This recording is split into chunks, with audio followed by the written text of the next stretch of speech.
If you're doing research online, it can be really hard to tell which area of Colorado Springs would be best for you. So to help you out, I'm going to give you my completely biased opinion as someone who's grown up in the area, and what better way to do this than a good old-fashioned tier list.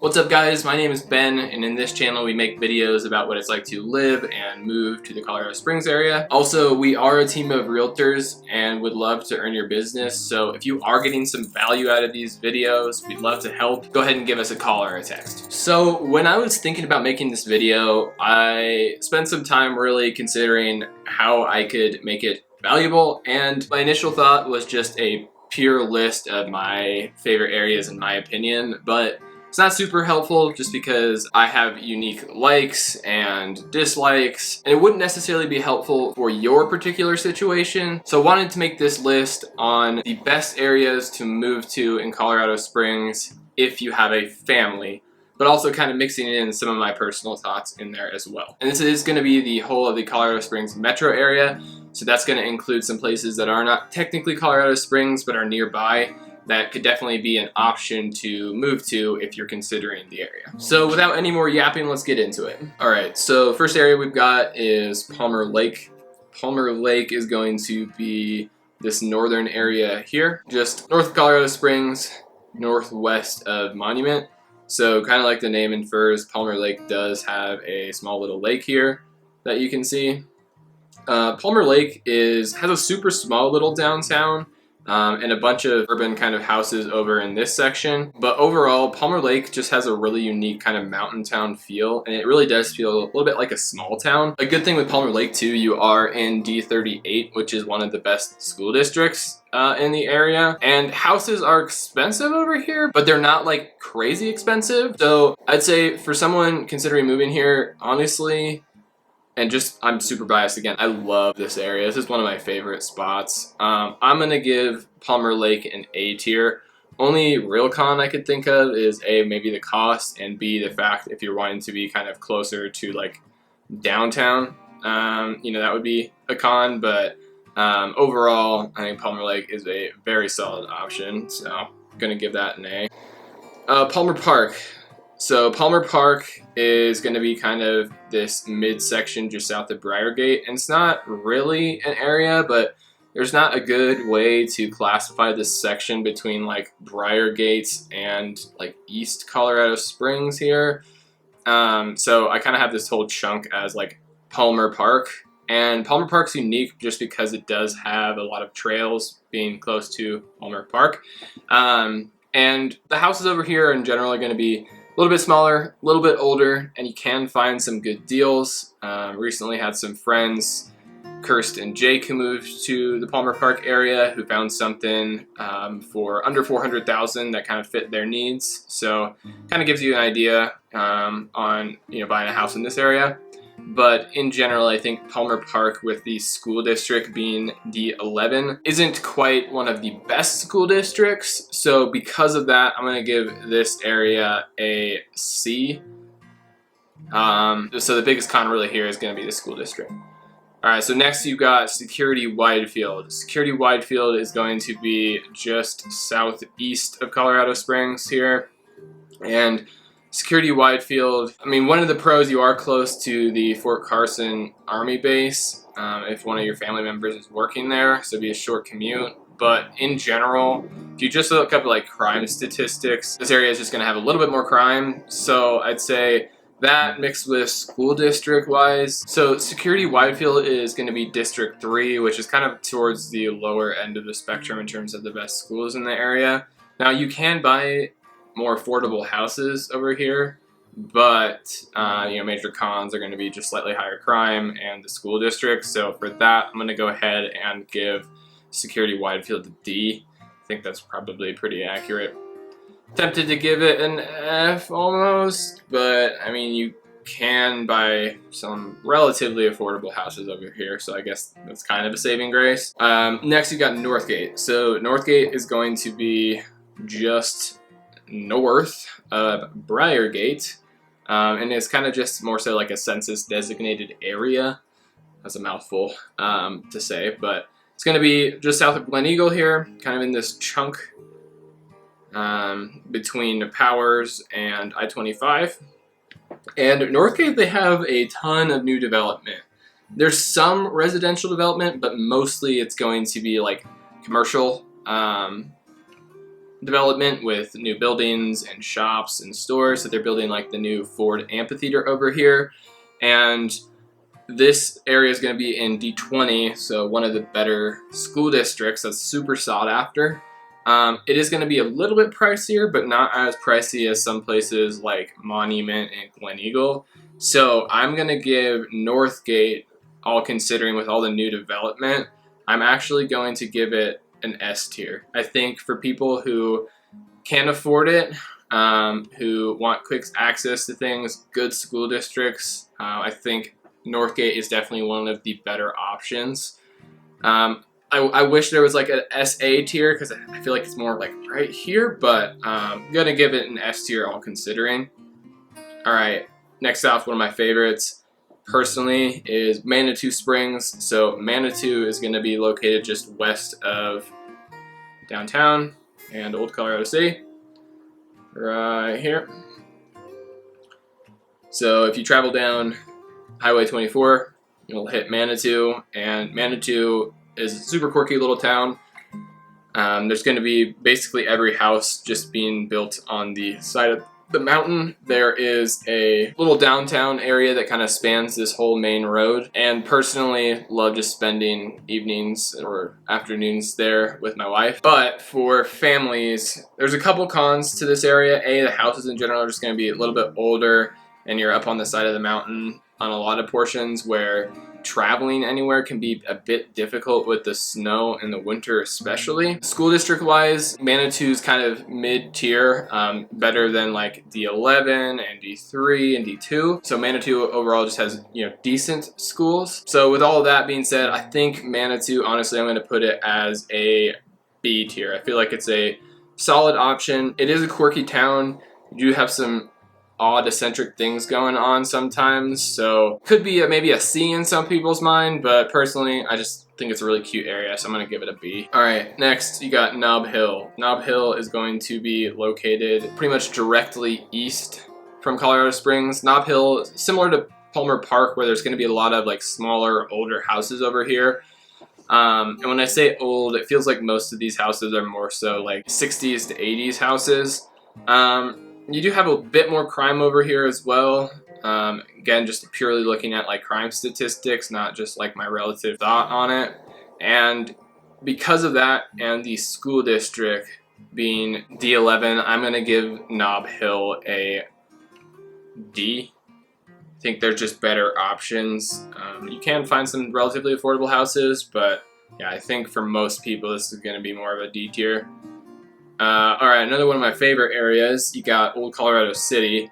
So Old Colorado City is going to be west of downtown, right here. And as the name kind of infers, Old Colorado City was essentially like the original downtown when people first started settling into the area, hence the name, Old Colorado City. And Old Colorado City is kind of full of smaller old houses from like the early 1900s and super charming little area. That being said, the homeless population in like downtown and Old Colorado City might have you kind of wanting to stay away from them if you are raising a family. Now, there's not like a ton of homeless people compared to like major metros, but I think that this can just sway some people away from the area. So again, it's super cute, it's really quirky, but the fact that it's going to be in D11 too, I feel like maybe if your kids are homeschooled and you want a more urban environment, this could be a really good fit. But overall, I think for most people, this is probably like a C. Now you can find some more affordable houses just because they're a little bit smaller, so I think that prevents me from putting it lower for families moving here, but I think Old Colorado City is a C. Personally, I just like going to visit Old Colorado City, but yeah, I feel like C is pretty accurate. Alright, so next you've got, let's do Rockrimmon. So Rockrimmon is going to be located just to the west of I-25, kind of in the central corridor of Colorado Springs. So right about here, you can kind of see this whole section is what I'd consider Rockrimmon. Rockrimmon is a super cool area just because you're so close to the mountains. Mix that with a lot of trails in the neighborhoods. Houses here are going to be primarily like 80s and 90s houses, and there's just a less of a suburban feel. It kind of feels more like a little mountain, not town, because there's no like downtown or anything. It is primarily just like a residential area, but just gonna have a very mountainous feel. And then mix that with most of this area being in the D20 area, so one of the better school districts. And then also combined with the fact that there are some pretty relatively affordable houses over here. I'm going to actually give Rockrimmon an S tier. I think for people looking to move to the area who really want a Colorado feel, Rockrimmon is a fantastic area. Did live in Rockrimmon for about 6 months to a year and really liked it.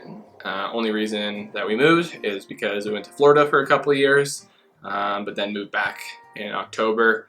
And yeah, Rockrimmon definitely has a special place in my heart. All right, let's go backwards. So I think let's do Cimarron Hills. Cimarron Hills is going to be located just to the east of Powers, this road here that spans north to south. So Cimarron Hills is primarily going to be a residential neighborhood development, I'd say from the 90s onward. Cimarron Hills, you have a bunch of shopping along like this Powers corridor, so you really can be pretty self-contained over here, which is nice, and you can find some pretty affordable houses over here relatively. So Cimarron Hills is kind of split in school districts between D49 and kind of this northern section here, and D11 in the southern section. Ranking wise, I think D11 ranks a little better than D49, but not by a whole lot. So school wise, kind of mid-tier. This would be a good area if you kind of have maybe I'd say like a mid-tier budget, wanting a decent house with okay schools. This could be a solid option for people moving to the area. So I'm actually going to give Cimarron Hills a B. I think that's a pretty good ranking for that. Personally, I think it's just a little bit boring because it's suburban, but that's just completely my own bias. If you're raising a family, I think this could be a solid choice. All right, next you've got Falcon. So Falcon is going to be towards the east of Colorado Springs, right here. So if you travel northeast on Highway 24, you'll hit Falcon. Falcon, most of the development and the shopping and all the stores and commercial area is going to be located right on this portion here when you just reach the city limits of Falcon. And then from there, most of the residential area is going to be kind of over here. Technically, it does become Peyton if you travel just further north. And I feel like a lot of Peyton addresses are considered to be a little bit more of a Falcon feel, in my opinion, even though they do have Peyton addresses. So do know that Falcon and Peyton are different, but depending on where you are in the area, it's going to have a drastically different feel. So if you're further out here, kind of eastward, it's going to feel much more rural. So you can't really compare that with some of the Peyton addresses that are more in this Falcon area. So Falcon's going to be in D49, kind of mid-tier school districts. You can find newer builds for relatively affordable prices out here, but you are going to be quite a bit ways away from the rest of Colorado Springs, which is kind of the major con. Now you can just hop right on the highway and get everything, so it's not that big of a deal. But it just being a little bit further away, kind of mid-tier school districts, I'm going to go ahead and give Falcon a C.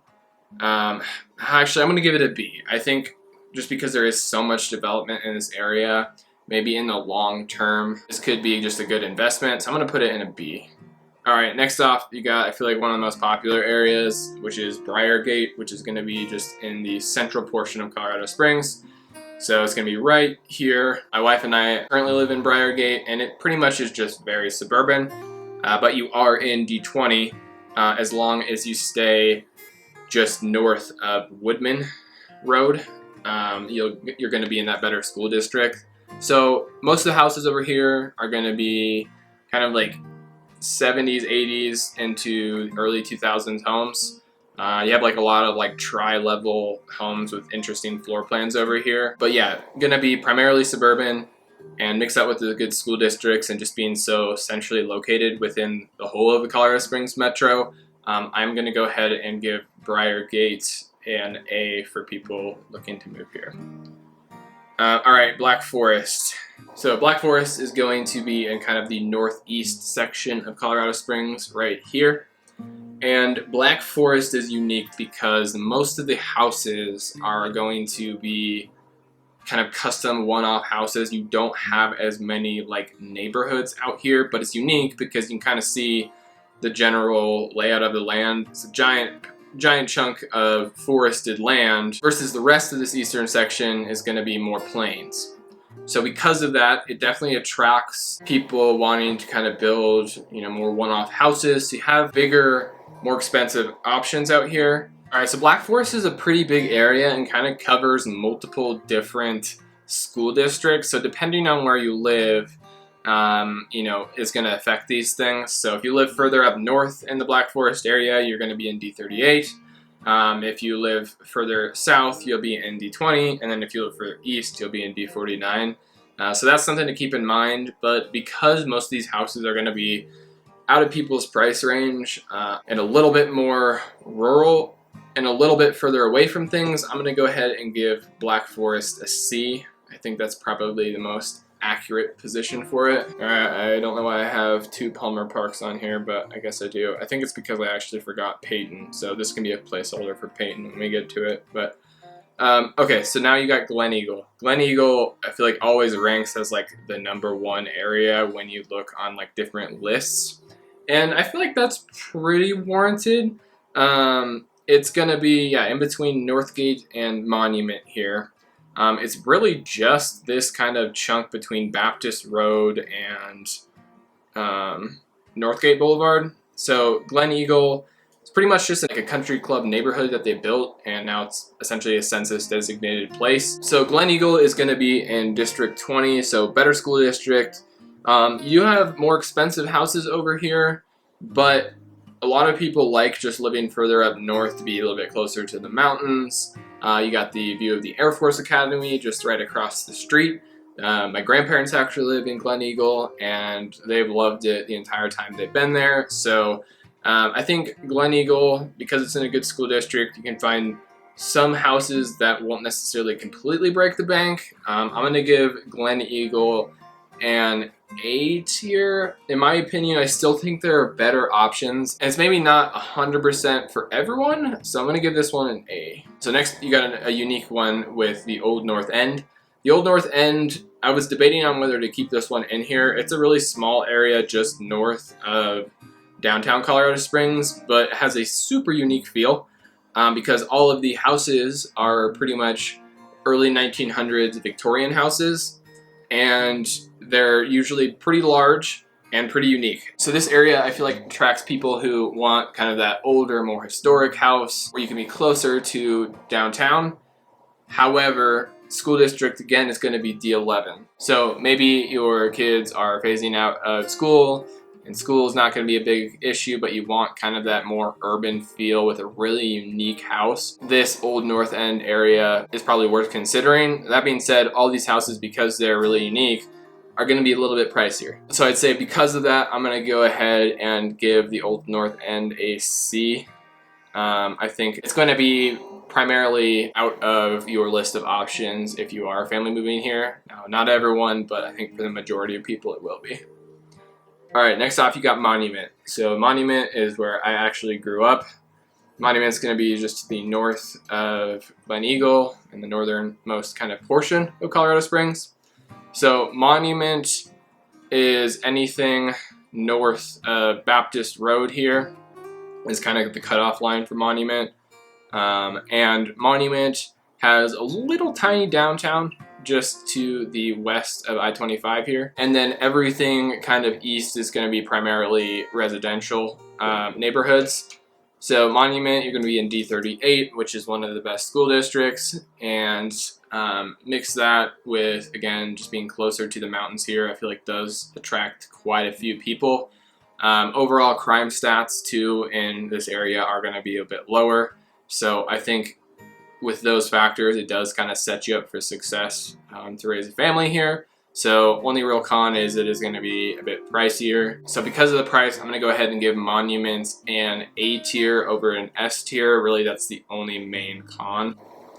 Okay, Stratmoor. Stratmoor is an area that is just southeast of Colorado Springs, and I'm gonna include Stratmoor and Stratmoor Hills, this kind of whole section here. When my wife and I, a couple weeks ago, were making another video, we spent some time in this area where we haven't previously spent a whole lot of time here, and we're honestly kind of surprised just with how almost undervalued it feels. So you're not in a great school district, to be honest, with D2. So that's like straight off the bat one of the biggest cons. But you are closer to the mountains, and the way you're positioned here, it feels, instead of like most of Colorado Springs where there's just a line of mountains to the west, it kind of feels like the mountains almost wrap around you, which just feels a little bit different. You also have like Quail Lake here in the middle that you can actually like paddleboard in, and honestly I feel like this area probably should be separated out into two spots, because as soon as you kind of pass I-25 and go to the Stratmoor neighborhood, it's definitely not as well developed, not quite as nice in my opinion. But Stratmoor Hills, a good option maybe if you're homeschooling your kids, you want to be closer to downtown, you want something semi-affordable, this could be a good fit. But because of the school district, again, I'm going to go ahead and give Stratmoor a, I'm so tempted to give it a B just because I feel like it is underrated, but I'm going to give it a C. I feel like it's probably the most accurate fit there. Okay, next you've got Fountain. So Fountain is going to be just on the southernmost kind of portion of the Colorado Springs Metro. Fountain is a really popular area for people who are going to be stationed at either Schriever or Fort Carson or Peterson. And because it's so close to the bases, a lot of people are opting to move to this area. Houses are relatively affordable down here. Now you are going to have just a little bit higher crime.